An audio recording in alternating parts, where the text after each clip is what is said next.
Good morning, ladies and gentlemen. Welcome back to another panel of CIE 2025. My name is Mateo, aka Ninjx. I am joined with some lovely folk all around the national globe. Not full globe, it's just Canada. So here, on to my left, we have William Mullet Stu.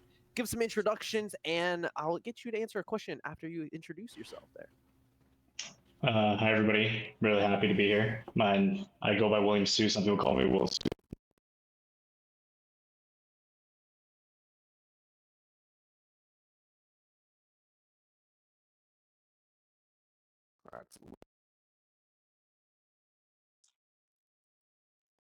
Or single player game that you grown up with, played recently, My or favorite attended? games would probably be tied between Chrono Trigger and Outer Wilds. Ooh, I haven't heard that name in a while. Chrono Trigger. That's lovely, lovely. Of course, thank you. But of course, we're gonna move on to the next person, Lena Perchance Shim. How you doing? Good. How are you? I'm doing fantastic. It's been very nice, but of course, we're gonna get started on this panel soon. But of course, what is your favorite story player game? Yeah, so I have like the childhood favorite, which is like Paper Mario Final Fantasy. I have an older brother and he played a lot of single player story games, so that's where I started playing games. It's funny you mentioned Chrono Trigger, Will, because my most recent favorite story game is Sea of Stars, which is kind of like a love letter to Chrono Trigger.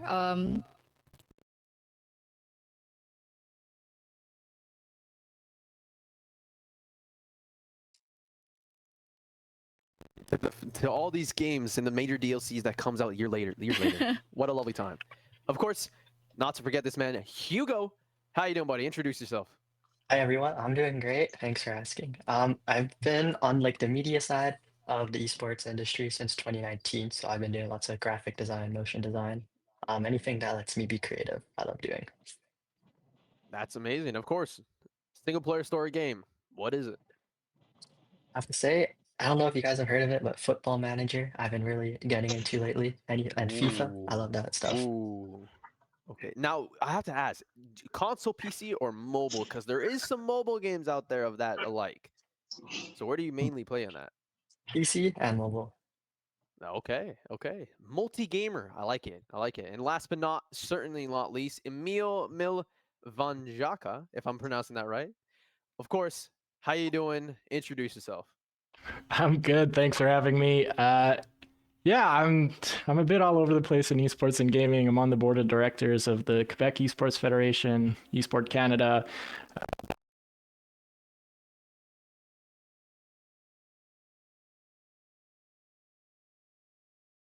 Consultancy for a few other kind of esports and gaming organizations like Women in Games. My background is lawyer, like William, on the contract side and the IP side.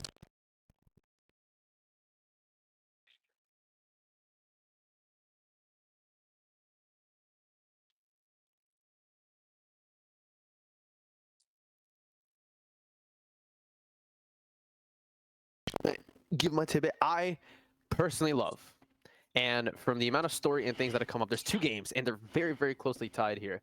But I gotta go with the Undertale series or God of War. Just both of them has some insane details, insane depth. I'm a sucker for depth. I'm a sucker for timelines, all that technical mind travel, everything. I love it. But of course, we're gonna get started into the panel. What it is: career in gaming and esports. I know you guys have long backgrounds, years in the industry compared to myself, of course. A little fresh kid off the block in this scenario. But I would love to hear on your guys' comments. But we're gonna get off with a first question of the day, of course.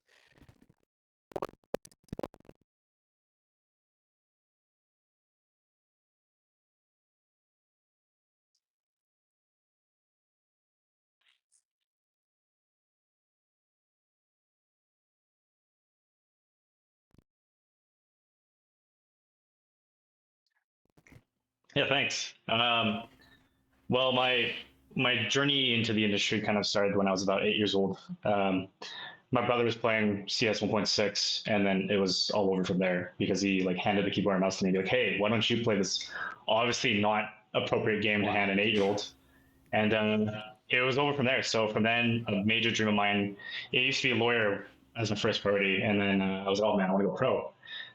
So eventually, I was very lucky to go pro on the international side for CS:GO. Eventually, after like 10 plus years playing through and through on CS:GO and competing with a couple of colleagues and whatnot, and then yeah, I ended up leaving the industry for a little bit, retiring from professional play, and thought, you know what, if I'm not going to be, the top 1% of all professional gamers in CS:GO, if I'm not going to be on stage at MSI, IEM Kiev, like everything, then I might as well just become a lawyer as my backup. And so I quit video games If I completely can't cold play turkey. it, I will dictate it.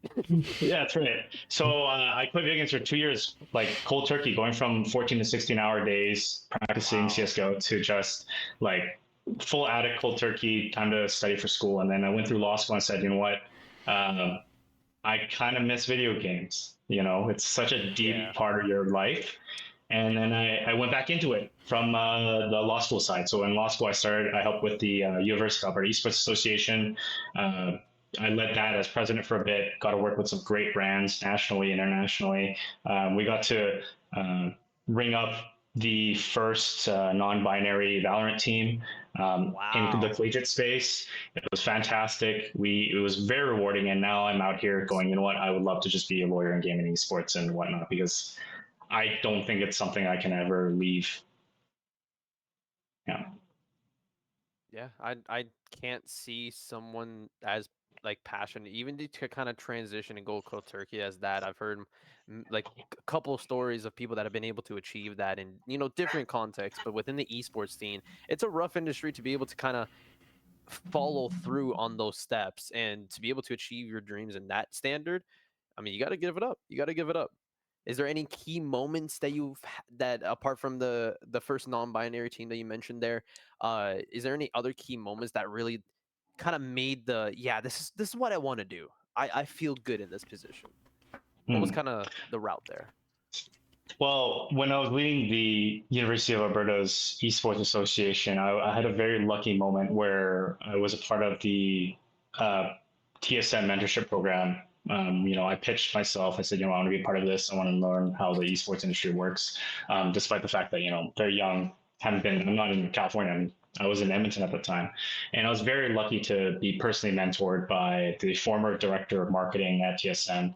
And also, obviously, rest in peace, TSM to a certain extent, but SM Lottie, she's now, I believe, a major director of marketing at Logitech now for the global operations. But through that, the major lucky moment was, hey, she's also the head of marketing for offline TV. And she said, hey, you know what? Do you want to come to Vegas for TwitchCon? I'm like, in a week? And she's like, yeah. I'm like, okay. So I didn't even book a Vegas like hotel, because hotels were like $1,000 a night. It was obviously TwitchCon. Offline TV was great. Like, it was a Dolce Gabbana, I believe, like Razer, like after party, and I got to meet some of my biggest heroes. And as you're clubbing, as you're partying with all these great people at this after party for TwitchCon, I genuinely realized this is definitely my people and where I want to be. Granted, not in the club all the time, but the industry, the industry is definitely where I know is my home for the rest of my life, especially with I whatever gotta skills I get. ask, was there any person that you fought? You always hear the trope, don't meet your heroes, don't meet your heroes. Was there that case? No, there was one person. I'm not going to name That's them, good. but I'm not going to name them. But Come no, they're on, the all amazing tea, the people. tea. My only hint is that one of them is on offline TV, and that was it. But otherwise, like, everybody was so lovely. Disguised Toast, for example, was so lovely. One of my idols, and he's a fantastic human being. I'm glad that we have a fellow Canadian up in there. That's lovely. That's lovely to hear. Yeah, a lot of these stories as well. Like myself being fresh off the block, I grew up watching not Kickstar, sorry. Yes, yeah, Kickstar. I can't believe forgetting the name here. One of the most and probably the best Rainbow Six Siege professional caster I grew up watching. Powerful man, grew up, became a professional at the game, went to the industry, and I had an opportunity at Fanshawe College to be able to become a caster, and then since then it's just been opportunity after all that these amazing moments, and to hear the stories, especially from big names as yourselves, it's very, very motivating.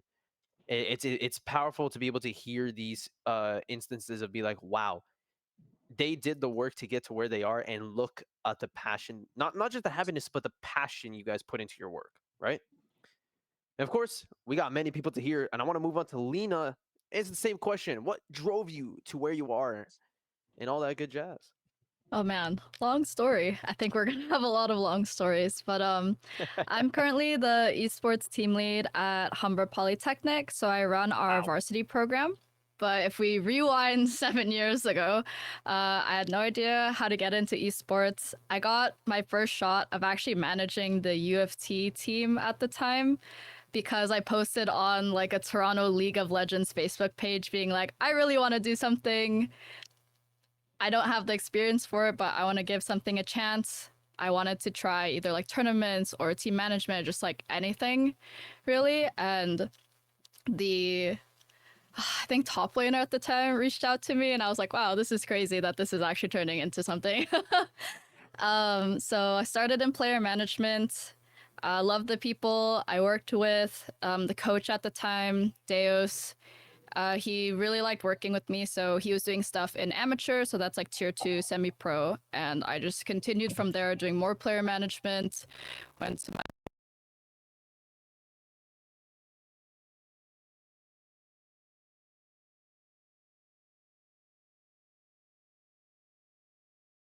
amazing people. After doing that for a couple of years, though, I wanted to try something different. So I stopped doing team management stuff. I did tournament ops, production, and broadcast. I worked with some Riot affiliated shows, such as at the time it was called Proving Grounds.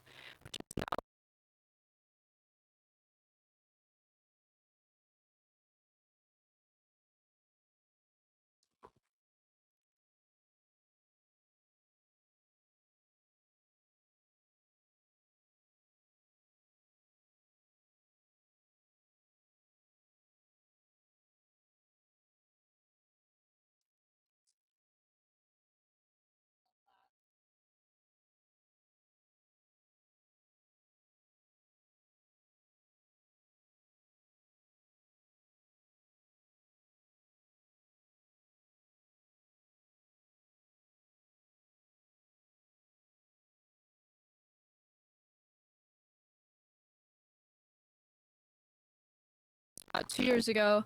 I think it was my favorite thing I've ever done. And after that experience, it really solidified to me like what my values are as like a player manager, team manager. Like after that, I felt the most confident that I ever did in that role.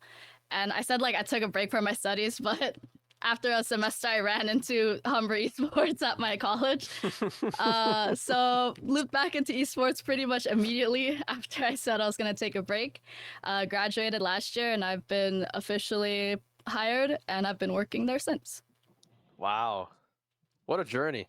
Yeah. And you're saying that on the beginning there, your first instant when it came to managing a team, I know that's a monumental step, and this may be kind of different for other people, but a lot of people have grown just by doing small managing positions in terms of just a team. I know a lot of people within the Fanshawe Fuel community as well that they,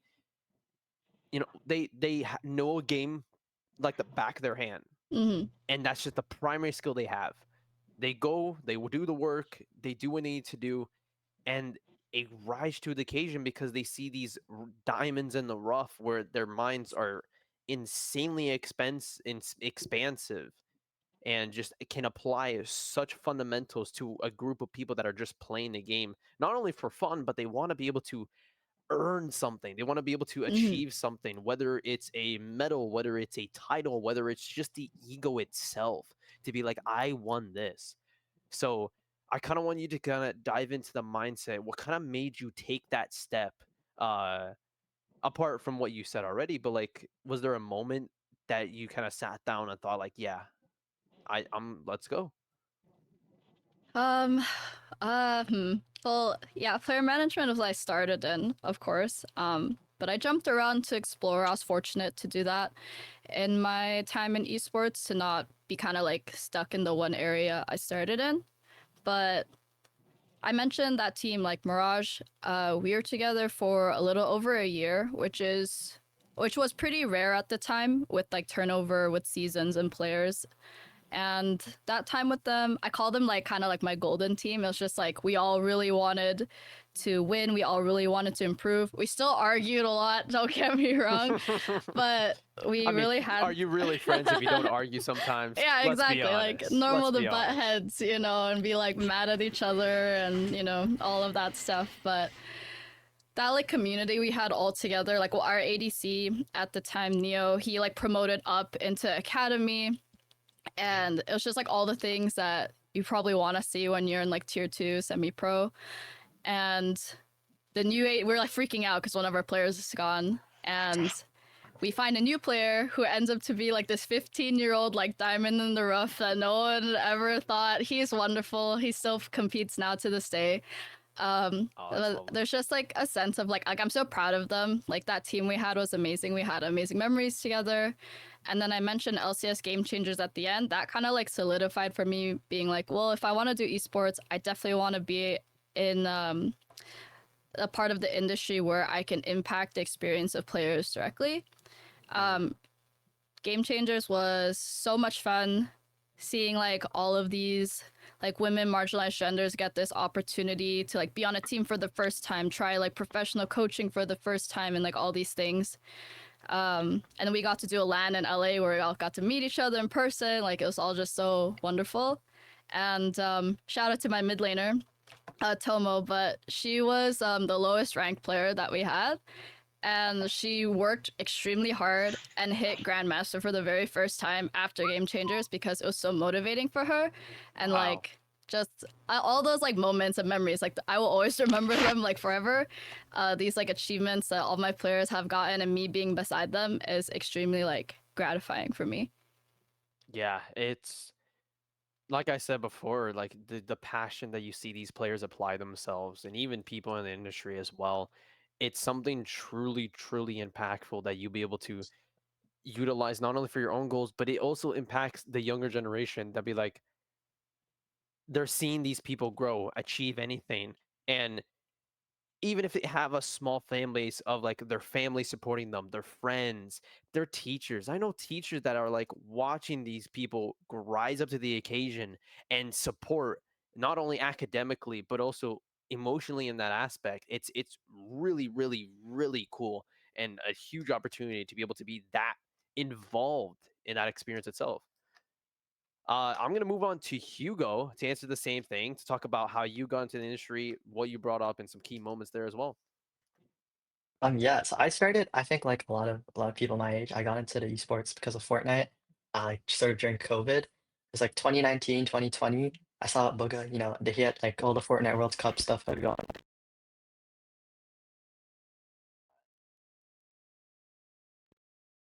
Realized it was not for me. So I figured like what am I good at? And then I thought, something that always inspired me when I look at like the social medias of esports teams are their graphics. And I said, like, I think a lot of stuff in esports, people they're like,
Toronto esports team. And I'm just still doing graphic design, motion design, photography, all that stuff, like as a hobby in esports. So Yeah, I mean, we've seen some of your work here on the CIE, all the nice, fancy aspects as well. But of course, diving back to that, like when you first joined UFT, what was some of the struggles and some of the kind of like the challenges that you thought going into them? Because just like Lena said, that she had some of those, she had that moment where it really kind of like made it. It's like on the game changers, it was kind of that solidification. But for you in this case, what was that moment for UFT wise? Because I assume you were starting post secondary at that time. A lot of pressure there. How'd you manage that? honestly, just I needed a hobby to sort of like release all the stress you get when you're getting older and doing post-secondary studies. Um, and it's a great way to meet new people. So I figured, like esports and gaming have been a pretty big part of my life since I was young. Even though I may not be the best gamer, I would still want to be involved with the community and helping out other people. Because I know it's like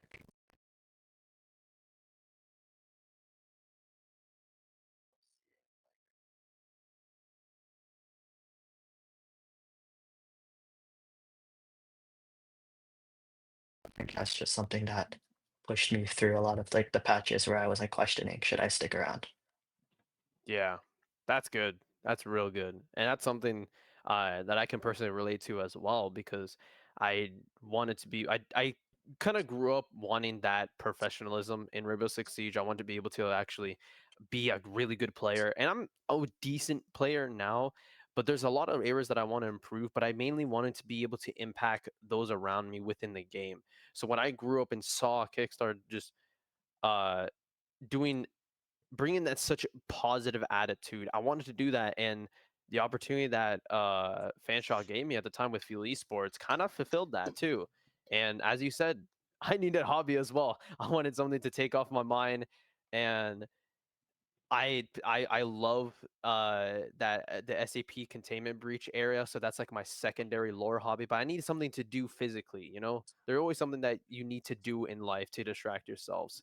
There's having too much of something is not good. You need balance in life. You need balance. Uh, but yeah, I'm gonna go to Emil to talk about his side of the story as well. What is it, bud? For sure. Mine's very close to William actually, so I don't know if us lawyers just all follow the same path. But although I wasn't as good as him, so Have I you guys played. been colluding? What's going on? No, but maybe we should talk after. Yeah, I started off with Half-Life. Like that's where I always game, but Half-Life's kind of where it got serious. And then Counter-Strike came out, and back then we still had internet cafes, so I was introduced to Counter-Strike in an internet cafe, and that's where it kind of all took off, competitive gaming wise. So made teams at school, joined those first online leagues, cyber athlete, amateur league, professional league. Eventually started my own leagues and my own LAN events. Was at the first LAN ETS, which must feel like 22 years ago now. So giving away my age a little. But yeah, so I was super into gaming all through high school.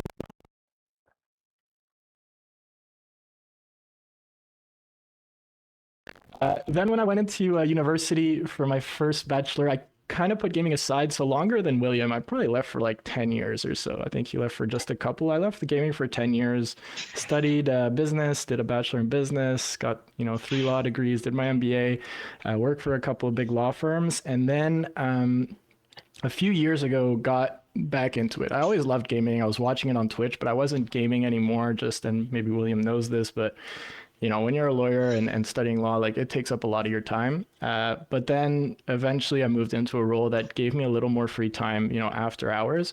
So I wanted to get back into the space more directly. Over the years, esports kind of took over, like really grew in interesting ways. Like you guys know, all brands wanted to start, marketing to the underlying market, and then all of the schools started getting into it, especially in the US and Canada, and then it was taking over kind of every aspect of the media and entertainment business. So I found it really interesting, especially that most of these esports businesses were run really chaotically, weren't making money. So that aspect really interested me. So what I did was I started networking in the Quebec and Canadian Seen trying to find projects that I could help with my legal background, with my business background. Ended up going to the MIGS here in Montreal, with I think was still Mega MIGS back then, but the Montreal International Game Summit. Met some people there. We founded an esports organization, Able Esports, ran teams, ran events, televised in 20 countries on Twitch, yada yada, got sponsors, did the whole shebang. In the meantime, opened another little business, ran some leagues locally, some events, first esports, Quebec Esports Gala, then joined the Quebec Esports Federation on the board, Esport Canada eventually, from one thing to the next, just started meeting a lot of people in the space, and then the Canadian Game Awards. So it's a small space. It has grown, but it is small. So once you get involved, whether it's at the collegiate level, whether it's at whatever level, you start your own project or you join one, you start knowing everyone in the space. And then from there, you can start building some really cool projects. So that's where, I've been. Obviously, I still game, but I'm not, anywhere near the pro or semi-pro level. That dream has faded long, long ago to the happiness of my parents, I believe. But yeah, so really, really cool space. I've always loved it. It's been a passion, and now getting to kind of get that external experience and bring it to a passionate place is really, really fun. Wow, yeah, it's especially hearing like both of you guys' stories on the legal side to see how much, how the little details that truly impact on what you guys want to do as well, because everybody can go up and oh, it's just legal jargon, it's just legal blabble. No, it's very important and it's actually really, really needed. Surprise, laws are needed. Yeah, sometimes there is some legal babble jargon in there, but yeah. But it also goes in hand in hand that to know that the people in these high paperwork or even like detailed heavy positions are people that have that drive, they have that passion, they grow up the same way that anyone has, a little kid that enjoyed gaming. That's all we are at the end of the day. We are kids that enjoyed gaming and now into big, or at least you guys, me hopefully soon, but you guys into very big positions in your guys' careers in this technicality, and being able to impact in many, many, many different areas as well. What I do want to ask is some, like, what was the most difficult aspects on your growth? Knowing that legal can actually get really, really difficult at times. Was there any like the truest challenging moment that you had to go through that you could describe of? Legally though, of course, legally.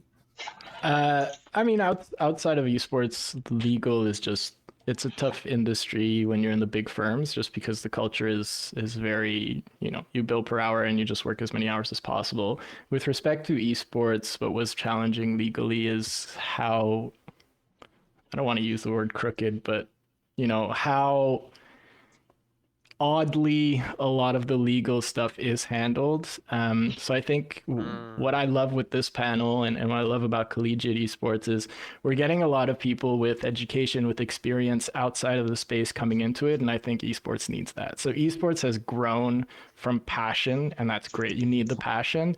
But eventually that passion gets to a place where you don't have the experience. I mean, a lot of the contracts that players are signing and not reading and not getting a lawyer to look at are getting aggressive either one way or the other. People are getting upset. People aren't getting paid. I mean, we've heard the stories in esports. So that aspect of the legal stuff was pretty tough, and it flowed into all the discussions we were having with sponsors and partners, some of which didn't believe in the space anymore, didn't trust the space. So building that trust, building that education to people who are outside of the space, reading in just the negative kind of headlines was challenging, and is still challenging today, but it's getting better. Yeah, that's it. Crooked is the right term. I know it's just not a term I want to use. Unfortunately it's not a right term, but there you hear so many complications. I've heard many stories of the Overwatch League, their battles there, and even in the early Rainbow Six Siege days. Hell, there's some thousands of stories in CS:GO too, just from the years that it has. And hopefully it's one of those case scenarios where we try not to repeat history, even though it always comes back and bites us. We try not to repeat history, and we try to at least accommodate through other people's mistakes and better our own. That's just what it means to be human. Adapting. But of course, one thing that we can comment about and talking about adapting is going to be onto our next question, which is advice. Talking about a piece of advice that you wish to give not only yourself, but also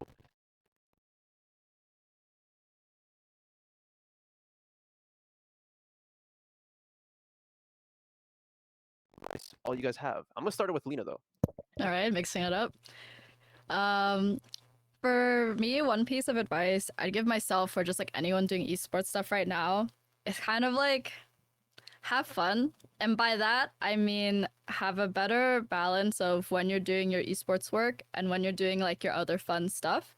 Burnout is so common in esports, and I know I've experienced it, and I'm sure all of us have experienced it. And I still struggle with it now, but I'm much better at it now. Or just like letting go of the work and not thinking about my work. Discord becomes work, like a place of work, Oh not just like, my. fun, right? So a lot of the lines kind of get blurred, and that just becomes your everyday. And I know in my earlier years of doing esports stuff, I just like would say no to like hanging out and doing stuff because I'm like, I really need to focus on this thing, or I'm so exhausted from running this event, like I can't imagine going outside and doing things right now. I have this group of friends that I met in Toronto, from esports, and I thank them every time because they never gave up trying to get me to go out. They probably asked me like 3, 4 times, and I kept saying no because it was like the peak of our like season of doing things. And finally, the season was over. It's like died for like a week, and after that, I was like, okay, guys, I'm saying yes.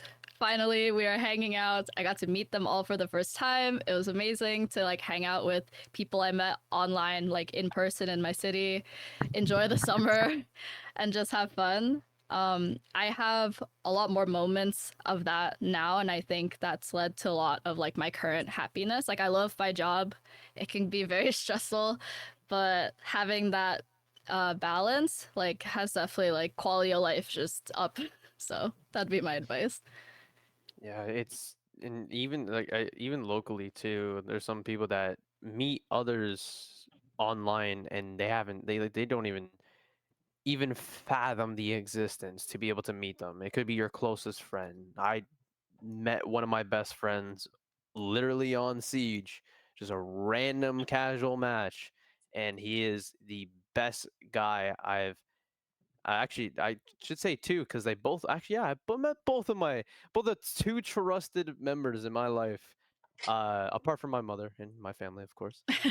Uh, thank you, mom. But of these guys have not only grown with me and have pushed me, as you said, that they never given up on for me to try to achieve my dreams. Even though I may be on a different career path, I'm still attempting to go into a passion side with esports in all this regard. And I've known one of my best friends for 6 years and the other for 8 years. And I haven't seen one, right? I've been able to see the other, but that feeling of being able to relax and truly see the people that you grow up and have that passion with you and to continue to empower you and to not burn out because you know that at the end of the day it's you are having fun. It might be stressful as Jesse said, but it's a lot of fun. I'm gonna go to William though to get his side of the story. I'm putting in the wrong direction. All right. Well, two things really. One is I probably would have never stopped playing Counter Strike. It's just a skill. It's like swimming. You should probably never stop Yeah. swimming. Counter Strike is pretty ubiquitous around in my life. But in a more serious tone, what Lena says is true. Is the main piece of advice would be really have fun and try not to burn out. It's a lot of work. It's a lot of fun, but at the end of the day, your passions can really easily blend into the really tiresome late nights that you'll have trying to make sure everything's prepared, everything's done properly, and going and approaching it from the legal industry. I would also say, there's so many ways into esports and gaming than most people will ever even consider. And I mean, that's the real basis of it, is know what you can do. And if you love esports and gaming that much, find the way in from that. It's not that hard to, it's really hard to be a pro gamer. It's not that hard to be an accountant and then go into esports. I've seen so many. I You know know, so many people that will tell you otherwise. If there was people in this chat saying I hate numbers, they would be arguing against you. right. Well, I mean, there's like, chefs. If you could be a fine dining chef for T1, there's so many great things that you can do, the talent you have. And if you just need to apply yourself into some form of unreal road ahead into esports and gaming, that's your path forward to esports and gaming. And that's just my main advice that I would have given myself as well. I never not thought that lawyers could be in gaming and esports. I was just like, all right, I'm just go defend a bunch of insurance companies and see how I live with myself. No, Neil knows what I'm talking about. I do. Oh, the bond through trauma. We love it. We love it. But you gotta give a hand to. I have a high respect because even with my family, I come from a family of accountants as well. So all that number madness, it scares people. It does. But to see people truly apply themselves and hopefully take your advice to heart to be able to actually uh follow in the same path that you William and Emil do as well, because it's scary. Like, let's be honest, it's scary to make that first step. I'm pretty sure every single one of you guys have made that first step multiple times, not just once, but multiple times for a lot of different projects, areas, changes. And it's truly, truly amazing to see these how it like the end result after the work and the scariness of taking that first step and kind of peering through a spyglass to see what's out there, the paradise before them. I want actually Hugo to go next for a piece of advice you have as well. Guess my piece of advice, I tried to think of something that applied to like everyone, not just like graphic designers or media people, but it would be like be versatile and don't be afraid to try new things because honestly, like think about the journey. It's a long journey. You want to try and do things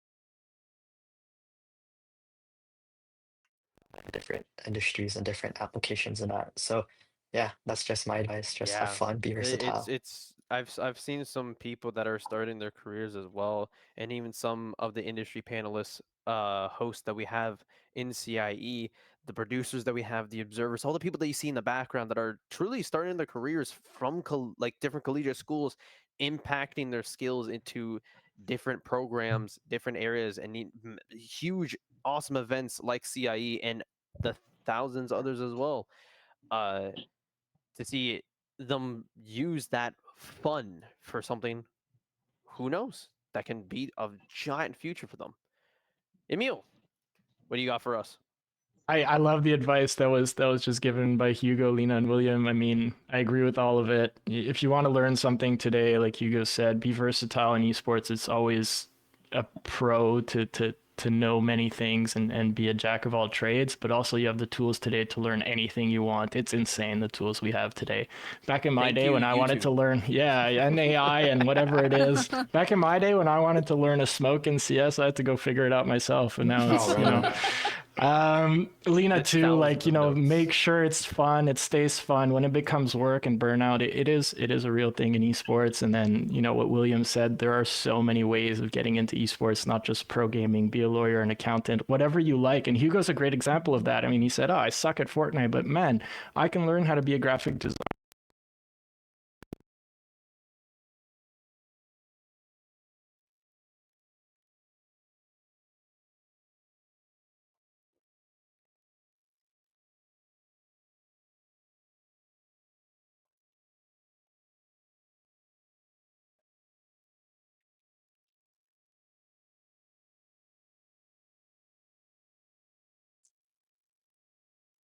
look around you. If you're in a college that has an esports program, go get involved. If it doesn't have an esports program, start one. Talk to the people, reach out to the people on this panel, on Twitter or whatever, X now, on LinkedIn, on whatever social media you have. We're so approachable. You send us a DM that's, well structured, that's not just like a yo or like, hey, buy my Bitcoin.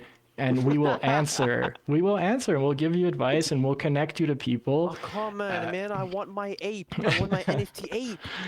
Or go be a volunteer. Lena mentioned LAN ETS. There's so many events looking for volunteers. Esports, fortunately or unfortunately, a lot of the projects still highly depend on volunteers. Go volunteer in an event, and you'll meet people.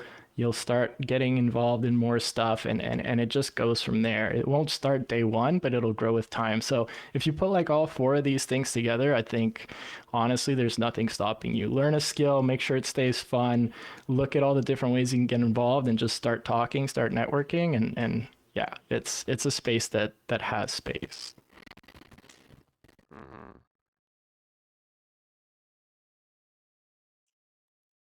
Kind of a subtopic here as well of what you said, that just to try, because you guys have described your challenges and the things that you guys went through on your journey, and I know I think I asked Hugo on that as well, but I didn't ask you, William or Emil or anyone else, about true challenges that you guys went through, because that first step that you mentioned, that was mentioned, but going just to volunteer is so crucial, so important, because it's just putting that first step and truly interacting with those around you to be able to see a little tidbit of the industry that you just a little taste.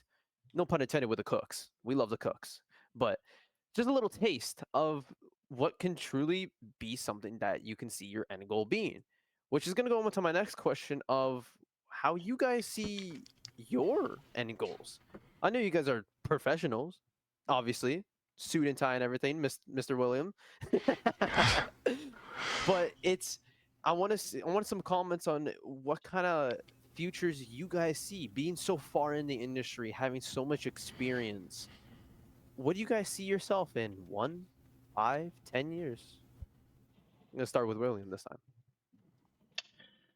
Well, in 10 years professionally, I'll probably still be a lawyer, or I'll take the preferable route that a lot of lawyers take, which is leave law entirely and do what your passions do.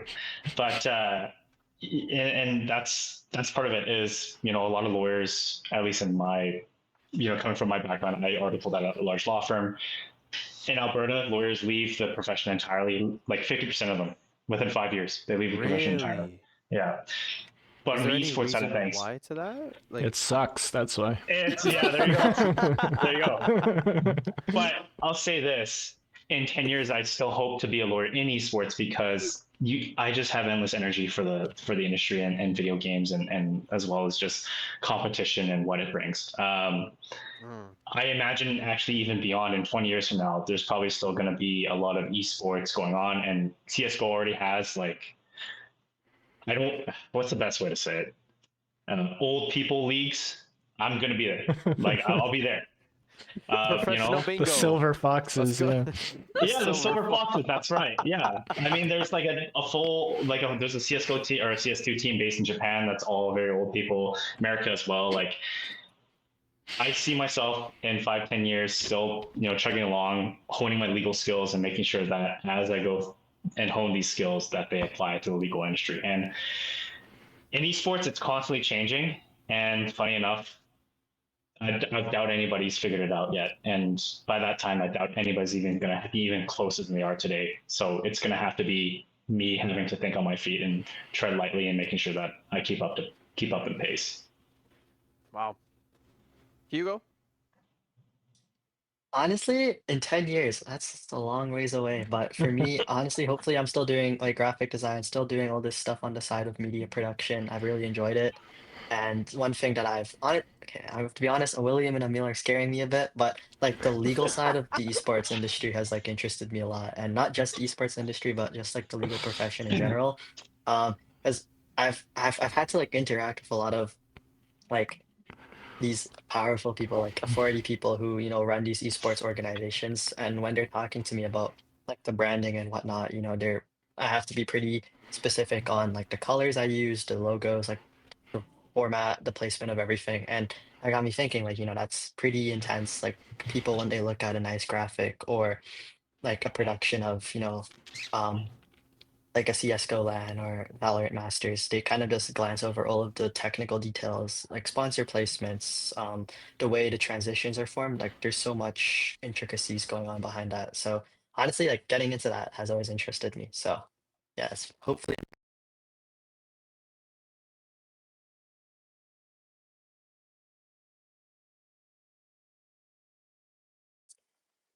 Any future like hardcore potentials that could lead you into a better path within like close, or are you working on anything like that?